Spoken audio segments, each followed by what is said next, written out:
தேர்தலை ஒதுக்கி இருக்க மாட்டேன்னு சொல்லியிருந்தீங்க. உங்களுடைய ஆலோசனை கூட்டம் எப்ப நடைபெறும்? தம்பி டெய்லி நடக்குதுப்பா. இன்னும் என்ன நீ பைத்தியக்காரனாவே நினைச்சிட்டு இருக்கிறல?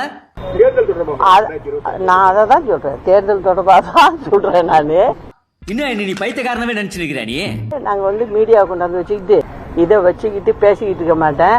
என்ன நீ இன்னும் பைத்தியக்காரனாவே நினைச்சிருக்கிறல்ல? நீ எடப்பாடி என்ற இந்த இயக்கத்திற்கு சம்பந்தம் இல்லை. அதிமுக கொள்கை தெரியாது, கோட்பாடு தெரியாது. அதிமுக என்றால் என்னவென்றே வரலாறு தெரியாத ஒரு தற்குறி எடப்பாடி பழனிசாமி. பழனிசாமி என்ற பெயரை சொல்வதற்கு நம்மளுக்கு வெட்கமாக இருக்கு. நாம் சரியான பாடத்தை புகட்ட வேண்டும் என்பதுதான் இன்றைய வரலாறு. அதுக்கு உண்டான ஆயத்த பணிகள் எல்லாமே சரியா போயிடுது. இன்னும் என்ன நீ பைத்தியக்காரனாவே நினைச்சிருக்கிறல்ல? நீ இல்லையே, நான் உங்களை பணக்காரனா இல்ல நினைச்சிட்டு இருக்கேன். பைத்தியம் முட்டியில கொட்டாங்குச்சி தேயிற அளவுக்கு முட்டி போட வச்சிடா. Tunnel by